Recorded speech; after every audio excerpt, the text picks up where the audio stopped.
എല്ലാവർക്കും വാരിയേഴ്സ് എൻ്റർടൈൻമെൻറ്റിലേക്ക് സ്വാഗതം. ഏകശ്ലോകി ഭാഗവതമാണ് ഞാനിവിടെ ഇന്ന് ഉദ്ധരിക്കാൻ പോകുന്നത്.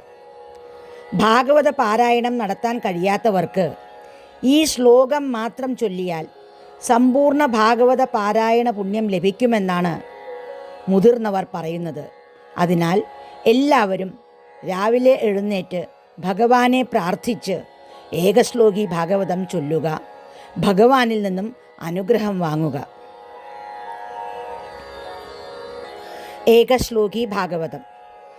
ആദോ ദേവകി ദേവി ഗർഭജനനം ഗോപീഗൃഹേ വർദ്ധനം മായാപൂതന ജീവിതാപഹരണം ഗോവർദ്ധനോദ്ധാരണം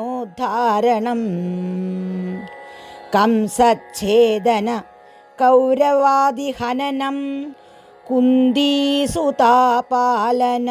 ചേതത് ഭാഗവതം പുരാണകഥിതം ശ്രീകൃഷ്ണലീലാമൃതം.